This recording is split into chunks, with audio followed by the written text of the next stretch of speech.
Never Let Go is the latest horror movie to be released in the theatres, and I felt like for the past couple of months I'd been seeing this trailer everywhere. It caught my eye, and it was now time to give it a watch. When I viewed the trailer, I wasn't 100% sold on it, and then when I was seated for the movie, I was the only person in the theatre, which was a bit concerning at the time. And after now finishing it, I thought there were parts of it that were great, but there was also a lot that was wrong with it.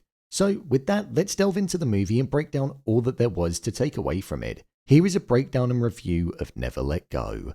Just to let you know, this video will contain spoilers. The ending explained.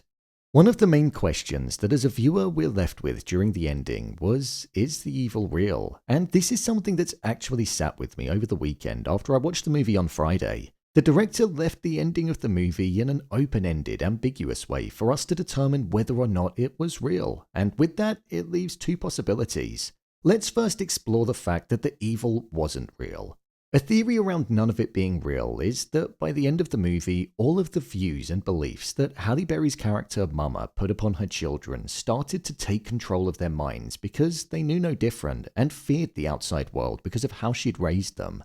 For example, Sam was more susceptible to listening to his mother, as Nolan even mentioned how he always took her side, and that's why it mainly impacted him.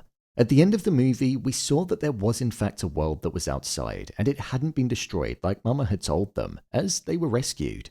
Nolan wanted to explore outside, was sick of being stuck in the cabin, and was more trusting of others, hence why he didn't want Sam to kill the stranger, whereas Sam killed the stranger because the views that his mother had took over his mind and he was fearful just like she was. If the evil wasn't real, then one could argue, what was the evil entity in the Polaroid at the end of the movie where Sam went and burned the house down, ultimately forcing Nolan to have to go outside and away from the protective bubble that being connected to this house gave them? Well, you could say that the arm wasn't actually there, and it was just symbolic of the fact that the same mindset that Mama had was now present within her son. It had a hold of him. Almost showing how you can pass down your views, trauma, and experiences, and it can live on through somebody else if it's not properly dealt with. It seemed like Mama had killed both of her parents and also her husband, something which was a secret and her children didn't know about. This is why the evil entity was viewed as those people to her, because it was almost like her mind was reminding her of what she did. One could also argue that she may have been abused by her mother because when her mother called her a bad goat, she said how she was going to punish her. Her killing her family could have been what led her to stay in the woods and move into the home that was there and make out to her children that the rest of the world had been destroyed. She could have done this because she didn't want to face the consequences of her actions and knew she'd go to jail, but also because of the suffering that she endured at the hands of others and seeing the evil in humanity. She may have just felt as though she was protecting her children, and the evil entities that started to show themselves could well have just been her going insane because she was on her own, and was also feeling the guilt of what she did in killing her parents and her husband. That could be why she feared that the evil was going to make her kill her children, because she'd already killed people that she once loved before, and feared she might have done it again. The final thing that Sam said in the movie was, "I love you more," to his brother in response to Nolan saying it to the evil entity whilst inside of the burning house. This almost signifies that the evil was within Sam still. But if we're looking at it through the approach of the evil not being a real entity, it most likely means that it's just going to take Sam a little while to be able to get over everything that his mother put upon him and the mindset and views that he had.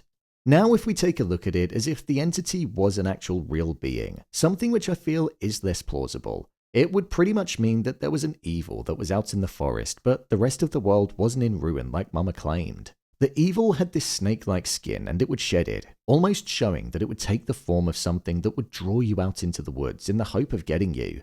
For example, Mama saw Nolan looking dead, Nolan saw the evil as his mother, and Sam saw a young girl that was looking for her father. But then, once exposed and out of the rope, it would then try and take a hold of the person. The movie never explicitly explained what the evil entity actually wanted the person to do once it got a hold of them.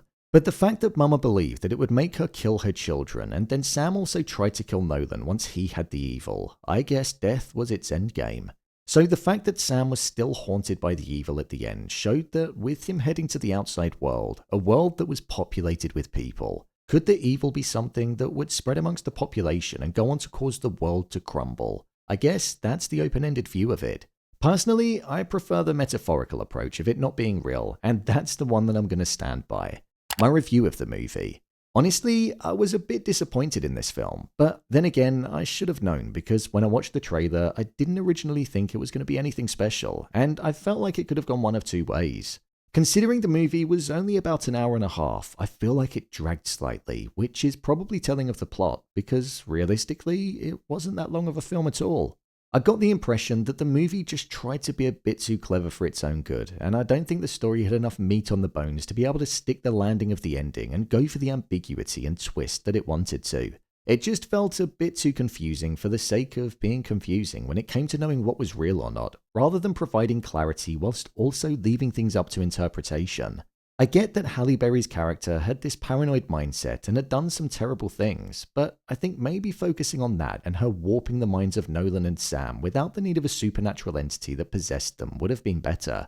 For example, when Sam didn't know whether or not the stranger was real, it showed the impact that his mother had on him and how they'd almost been raised to not know a thing of the outside world.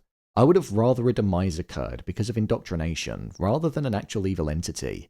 One element of the film that I did like and I feel was executed well was the jump scares that occurred. On many occasions, even when I knew that one was on the horizon, it would still make me jump. They utilized the evil beings appearing in the peripheral of a character and around the side of them really well as the camera would slowly move. Plus, the sound that would play when they'd appear in sight also contributed to that feeling of dread and surprise as well.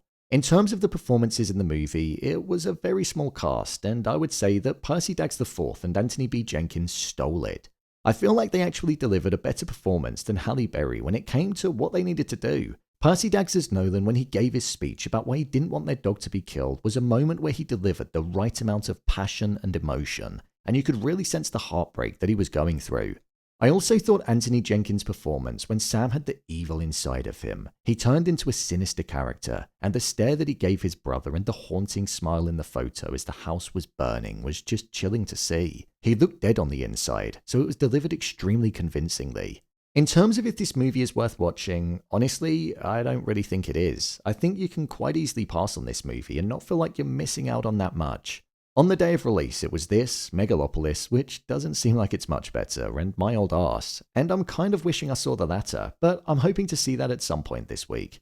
As horrors go, this is another one that just falls into the category of ones that haven't quite been able to live up to the expectation, and it joins the likes of Trap and The Watchers from this year that had potential but just fell short. So, there you have it, a review of Never Let Go and the ending explained. If you want to see more videos on your favourite movies and TV shows broken down, then click on the card in the top corner, or alternatively you can head over to my channel where you'll find them all. And finally, if you'd like to see what I rate the latest movies that don't quite make the cut to getting a dedicated video, then head over to my Letterboxd profile. It's where I rate the latest releases in real time. What did you think of this movie? Let me know your thoughts in the comments. As always, thanks for tuning into the video and I'll see you in the next one.